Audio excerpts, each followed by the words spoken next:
Welcome all of you in economics with excellence. Money and banking में आज हम study करेंगे प्रोसेस ऑफ मनी मल्टीप्लायर। इसमें हम ये देखेंगे कि जो मनी है वो किस तरह से मल्टीप्लाई होती है और उसकी प्रोसेस क्या है। इस पूरी की पूरी प्रोसेस को हम स्टेप वाइज डिस्कस करेंगे। तो फर्स्ट ऑफ ऑल इन इसके अजम्पशंस की अगर हम बात करें तो इसमें फर्स्ट अजम्पशन हम देखते हैं कि जो बैंक्स हैं वो सिर्फ एक ही टाइप का जो डिपॉजिट है वो एक्सेप्ट करते हैं, जिसको कि हम डिमांड डिपॉजिट कहते हैं और जिसको जो है वो डी से डिनोट यहाँ पर किया गया है।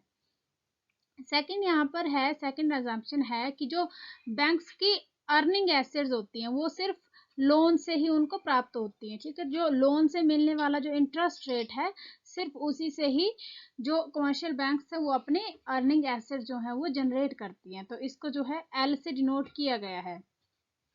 उसके बाद कि जो मार्जिनल वैल्यू और एवरेज वैल्यू है किसकी, जो करेंसी डिपॉजिट है, डिजायर करेंसी डिपॉजिट है, उसकी रेशियो क्या है 0.5, 0.5 या फिर 0.5 भी आप इसको कह सकते हैं। उसको किससे डिनोट किया गया है, सी से डिनोट किया गया है।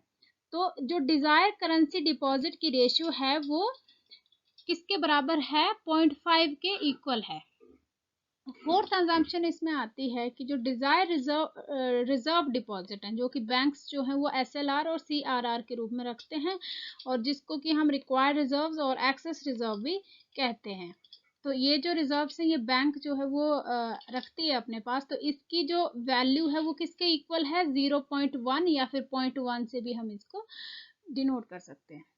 ठीक है, तो फिफ्थ अजम्पशन इसकी है कि जो बैंक के लोन है, बैंक के लोन जो हैं उसमें किसी भी प्रकार की कोई भी कमी नहीं रहती है। जो बैंक होते हैं वो फुल्ली लोन्ड अप रहते हैं। मतलब कि अगर एक इंसान जो है वो लोन लेता है, ठीक है, तो जो बैंक है वो बहुत सारे लोगों को जो है वो लोन ऑफर करती है। बहुत सारे लोगों को ज़रूरत पड़ती है कि उनको जो है अपनी एसेट या फिर जो अपने घर वगैरह बनाने के लिए या फिर किसी भी जो सुविधा के लिए उनको लोन चाहिए होते हैं, तो वो बैंक के पास ही जाएंगे। तो बैंक क्या होते हैं, फुल्ली लोन्ड अप रहते हैं हर समय। ये इसके फिफ्थ कंजम्पशन है। तो ये जो लोन की फैसिलिटी बैंक प्रोवाइड करते हैं इससे ही वो अपना मैक्सिमम वैल्यू जो है वो मनी की वो मल्टीप्लाई कर लेते हैं। तो ये इसकी 5 बेसिक अजम्पशंस है। तो अब इसके जो बेसिक एक्सप्लेनेशन है उसको हम समझने का यहाँ पर प्रयास करेंगे। फर्स्ट ऑफ ऑल जो मल्टीप्लायर प्रोसेस है वो रिजर्व सिस्टम पर बेस्ड होती है। फॉर एग्जांपल कि जो कमर्शियल बैंक्स है उसको अपना कुछ हिस्सा एसएलआर और कुछ हिस्सा सीआरआर के रूप में रखना पड़ता है। तो उसके बावजूद उसके बाद बचा हुआ जितना पैसा है उससे जो कमर्शियल बैंक है वो अपना इंटरेस्ट जो है वो जनरेट करते हैं। तो इसमें फर्स्ट थिंग ये आएगी, सबसे पहले कमर्शियल बैंक की हम बात करेंगे तो इसमें फर्स्ट थिंग ये आएगी कि जो सभी डिपॉजिट होते हैं, जो सभी डिपॉजिटर होते हैं वो जो अपना डिपॉजिट कमर्शियल बैंक्स में करवाते हैं वो अपना जो डिपॉजिट है वो सेम टाइम में जो विड्रॉल है वो नहीं करवाएंगे। मतलब कि सारे के सारे जो कस्टमर हैं वो एक समय में कभी भी अपना पैसा जो है वो विड्रॉल करने नहीं आएंगे। सेकंड इसमें है कि अगर जो डिपॉजिटर है उनका आउटफ्लो है तो कुछ डिपॉजिटर है जिनका इनफ्लो भी है। अगर कोई जो डिपॉजिटर है वो अपनी जो बैंक है, अपना जो बैंक अकाउंट है उसको परमानेंटली क्लोज कर देता है तो उसमें से कुछ ऐसे भी हैं, बहुत सारे लोग ऐसे हैं जो कि अपना जो खाता है वो उस पर्टिकुलर बैंक में खुलवाते हैं। तो कमर्शियल बैंक्स में क्या होता है, आउटफ्लो भी होता है कस्टमर्स का और इनफ्लो भी होता है। और जो इनफ्लोज होते हैं बैंक के अंदर, जो इनफ्लोज होते हैं उनके उनके जो डिपॉजिट होते हैं उन्हीं के डिपॉजिट से, उन्हीं के टोटल डिपॉजिट से बैंक जो है कुछ कैश रिजर्व रख करके बाकी का जो पैसा है उसको लोन की फॉर्म में दे देते हैं। इस मल्टीप्लायर प्रोसेस को समझने के लिए हमें ये सपोज करना होगा कि जो पब्लिक है उसके अधिकार में 60 करोड़ आए हैं थ्रू दी गवर्नमेंट। गवर्नमेंट ने जो है वो पब्लिक के ऊपर 60 करोड़ रुपए खर्च करना है। तो अगर देखा जाए तो वो पब्लिक की ही मनी होती है। तो गवर्नमेंट इसको क्यों खर्च करेगी, क्योंकि उसने पब्लिक के लिए गुड्स एंड सर्विसेज को जो है वो परचेज करना है, इसलिए 60 करोड़ रुपए की आवश्यकता पड़ी यहाँ पर। अब फर्दर इसमें क्या चीज होती है कि जो इस 60 करोड़ की जो सारी की सारी पेमेंट है वो चेक के थ्रू होगी, मतलब इसको चेक से ही विड्रॉ किया जा सकता है। और उसके बाद जैसे कि ये मनी मैंने आपको बताया कि ये पब्लिक की मनी है, इसीलिए जो पब्लिक है इनको इन चेक्स को जो है वो अपने बैंक अकाउंट में जो है वो डिपॉजिट करवा देती है। इसीलिए जो बैंक के डिपॉजिट्स हैं जिसको कि डी से डिनोट किया गया है, और जो बैंक के रिजर्व्स हैं जिसको आर से डिनोट किया गया है, वो 60 करोड़ के लिए जो है वो इंक्रीज हो जाएंगे। अब जैसे कि जो डिपॉजिट आया किसी बैंक अकाउंट, किसी कस्टमर ने बैंक में अकाउंट खुलवाया, तो उसने क्या किया, 60 करोड़ रुपए डिपॉजिट करवाए, और ये जो 60 करोड़ रुपए हैं सारी की सारी पब्लिक के हैं, तो उन पब्लिक ने, पूरी पब्लिक ने क्या किया कि जो अपने जो डिपॉजिट्स हैं वो बैंक में जमा करवा दिए, और इससे जो बैंक का जो डिमांड डिपॉजिट्स है और जो रिजर्व है वो इंक्रीज हो गए। और उसके बाद जो एक अजम्पशन हमने आगे ली थी, उसकी उस अजम्पशन के अनुसार जो कांस्टेंट करेंसी डिपॉजिट है वो 0.5 है। कांस्टेंट करेंसी डिपॉजिट जो है वो 5 है, मतलब जो डिपॉजिट उस बैंक के पास में हुआ है उसकी रेशियो क्या है, 0.5, या फिर 0.5 से भी आप इसको डिनोट कर सकते हैं। तो जब ये रेशियो 0.5 है, तो जैसे 0.5 ही बैंक में जो डिपॉजिट है वो रखना अलाउड है, तो इसमें से 0.5 की वैल्यू क्या होगी, 20 करोड़ की, और बाकी का जो पैसा है, जो 20 करोड़ रुपए है उसको जो है वो बैंक से निकाल लिया जाएगा, और बाकी का जो पैसा है वो 40 करोड़ है, उसको जो है वो बैंक रिक्वायर्ड रिजर्व और डिमांड डिपॉजिट के रूप में एक्सेप्ट करेगी। अब 20 करोड़ को इसलिए निकाल दिया गया क्योंकि जो 0.5 ही एक्सेप्ट कर सकती है कोई बैंक, इससे ऊपर की कोई भी जो लिमिट है वो बैंक एक्सेप्ट नहीं करती है इस अजम्पशन के अनुसार। तो इसलिए जो अब बैंक का जो इनिशियल डिपॉजिट हो गया वो 40 करोड़ का हो गया। अब जो पब्लिक है या गवर्नमेंट है, अब जो गवर्नमेंट है वो पब्लिक की एक तरह से रिप्रेजेंटेटिव ही है, तो अगर हम इसको पब्लिक मानना चाहें तो पब्लिक भी मान सकते हैं, अगर गवर्नमेंट मानना चाहे तो गवर्नमेंट भी मान सकते हैं। तो 20 करोड़ का जो डिपॉजिट है वो अपने पास जो है वो गवर्नमेंट करेंसी की फॉर्म में रखेगी, या पब्लिक जो है वो करेंसी की फॉर्म में रखेगी, और रेस्ट जो बचा हुआ पार्ट है 40 करोड़ का, उसको जो है वो बैंक में डिपॉजिट करवा देगी, क्योंकि जो इसकी मिनिमम वैल्यू है डिपॉजिट करवाने की वो 0.5 है। उसके बाद फर्दर हम देखते हैं कि जो 40 करोड़ का डिपॉजिट है वो बैंक में अब उस बैंक का जो है वो इनिशियल डिपॉजिट है। ये जो 40 करोड़ है ये बैंक का इनिशियल डिपॉजिट है, और इसमें से ही बैंक अपने जो रिजर्व है वो रखेगी। इसी अमाउंट में से जो जितने परसेंट का बैंक जो है वो रिजर्व रखेगी, जितना कि आरबीआई ने उसको अलाउ किया होगा, और बाकी का वो क्या करेगी, लेंड कर देगी, मतलब लोन की फॉर्म में दे देगी।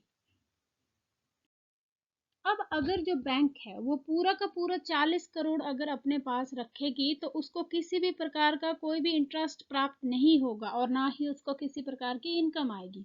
तो इसलिए बैंक क्या करेगी कि जो डिजायर रिजर्व रेशियो है, जो रिजर्व रेशियो है, जो कि एक्सेस रिजर्व है, और जो भी रिजर्व एसएलआर और सीआरआर की फॉर्म में उसको रखने हैं बैंक को, उसकी वैल्यू क्या है, 0.1 है यहाँ पर।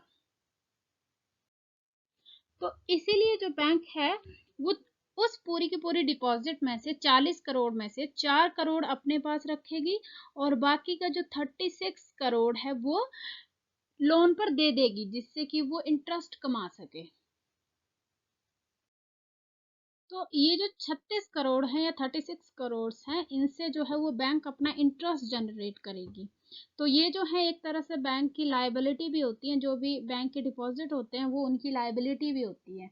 तो जो डिपॉजिट लाइबिलिटी होती है वो मनी सप्लाई का एक पार्ट होती है, जो कि इकोनॉमी में सर्कुलेट होती जाती है। तो ये जो लाइबिलिटी है, अब इसके अकॉर्डिंग इस थ्योरी की जो अजम्पशन है, प्रोसेस ऑफ मनी मल्टीप्लायर, इसके अनुसार जो बोरोअर है वो अपना जो अमाउंट है वो कैश के फॉर्म में ना पे करके चेक के फॉर्म में जो है वो पे करेगा। अब वो जो कंज्यूमर है या जो बोरोवर है वो जितनी मर्जी करेंसी जो है वो निकाल सकता है, वो किस पर डिपेंड करता है, उसकी डिजायर, जो डिजायर वैल्यू ऑफ सी जो है, मतलब जितना उसको पैसा चाहिए, जितनी उसको पैसे की जरूरत है, डिजायर वैल्यू ऑफ करेंसी, जितना वो चाहता है वो उतना निकालेगा। और वो किससे निकालेगा? By the check. तो अब हमें अज्यूम करना है कि ये जो अमाउंट है जो कि डिजायर वैल्यू ऑफ करेंसी है वो 0.5 है। तो पब्लिक क्या करेगी? 0.5 को जो है वो मद्देनजर रखते हुए उस पूरे अमाउंट से 12 करोड़ जो है वो करेंसी की फॉर्म में जो है वो होल्ड कर लेगी, और उसमें से जो 24 करोड़ है उसको बैंक में डिपॉजिट कर देगी आगे। ये जो 12 करोड़ हैं और जो 24 करोड़ हैं ये इस 36 करोड़ में से आए हैं। ठीक है, इस 36 करोड़ में से आए हैं जो कि किसी और को लोन दे दिया गया था, और इस लोन से ये जो लोन है वो किसी और बैंक में जो है वो डिपॉजिट हुआ। फिर उस बैंक ने क्या किया कि जो 12 करोड़ है उस बैंक में जो कंज्यूमर है उसने 0.5% जो है वो निकाल लिया, जो कि उसकी डिजायर वैल्यू ऑफ करेंसी थी। तो 0.5% का 12% जो था उसने निकाल लिया, मतलब 12 करोड़ जो था वो निकाल लिया, और बाकी का जो 24 करोड़ था वो फिर से बैंक में उसने रख दिया। और उसके बाद उसका जो है वो सेकेंडरी डिपॉजिट हो गया। अब 24 करोड़, पहले 36 करोड़ था फिर 24 करोड़ हो गया। ठीक है, तो ये जो 24 करोड़ है वो सेकेंडरी डिपॉजिट है, क्योंकि प्राइमरी डिपॉजिट कौन सा था? 36 करोड़ था। और ये जो 24 करोड़ था ये न्यू डिपॉजिट है अब। ठीक है, तो ये जो न्यू डिपॉजिट है, तो इसमें से क्या हुआ? 24 करोड़ जो है, 24 करोड़ में से जो बैंक है वो अपना रिक्वायर्ड रिजर्व जो है वो रख देगी, और बाकी का जो रिमेनिंग पार्ट है उसको लोन की फॉर्म में दे देगी। तो उस 24 करोड़ में से बैंक ने क्या किया? 2.4 करोड़ जो थे वो अपने रिक्वायर्ड रिजर्व्स रखे, और बाकी का जो पैसा था वो लोन की फॉर्म में दे दिया। रिक्वायर्ड रिजर्व कितना रखना है बैंक को? 0.1 रखना है। तो बाकी का जो पैसा है वो उसने लोन की फॉर्म में दे दिया। और अब रिक्वायर्ड रिजर्व रखने के बाद 21.6 का जो है उन्होंने 21.6 करोड़ का जो है उन्होंने वो लोन दे दिया किसी अन्य कस्टमर को। अब फिर से वही प्रोसेस जो है वो मनी मल्टीप्लायर की चलती जाएगी। अब ये जो 21.6 करोड़ है इसमें से 14.4 करोड़ जो था वो बैंक का जो है वो डिपॉजिट है। जैसे कि फर्स्टली क्या था? 21.6 करोड़ जो था वो लोन की फॉर्म में जो था वो दे दिया था उसने कमर्शियल बैंक्स ने। तो उसमें से जो पूरा का पूरा जो 24 था, 24 माइनस 2.4 जो कि रिजर्व्स हैं, हमारे रिक्वायर्ड रिजर्व्स हैं, उसमें से कितना बचा था? 24 करोड़ में से 2.4 करोड़ माइनस किए तो 21.6 करोड़ जो था वो बचा था। तो उस पूरे के पूरे अमाउंट में से जो पब्लिक है उसने 0.7.2 करोड़ जो थे वो होल्ड कर लिए अपने पास करेंसी की फॉर्म में, और बाकी के जो रिमेनिंग 14.4 करोड़ थे वो बैंक के पास जो थे वो डिपॉजिट के रूप में रख दिए।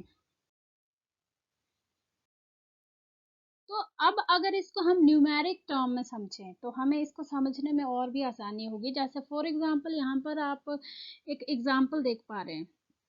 तो हमारी जो डिपॉजिट थी उसकी एक्सपेंशन अगर हम देखें तो ये 40 करोड़ से जो थी वो स्टार्ट हुई थी फर्स्ट ऑफ ऑल।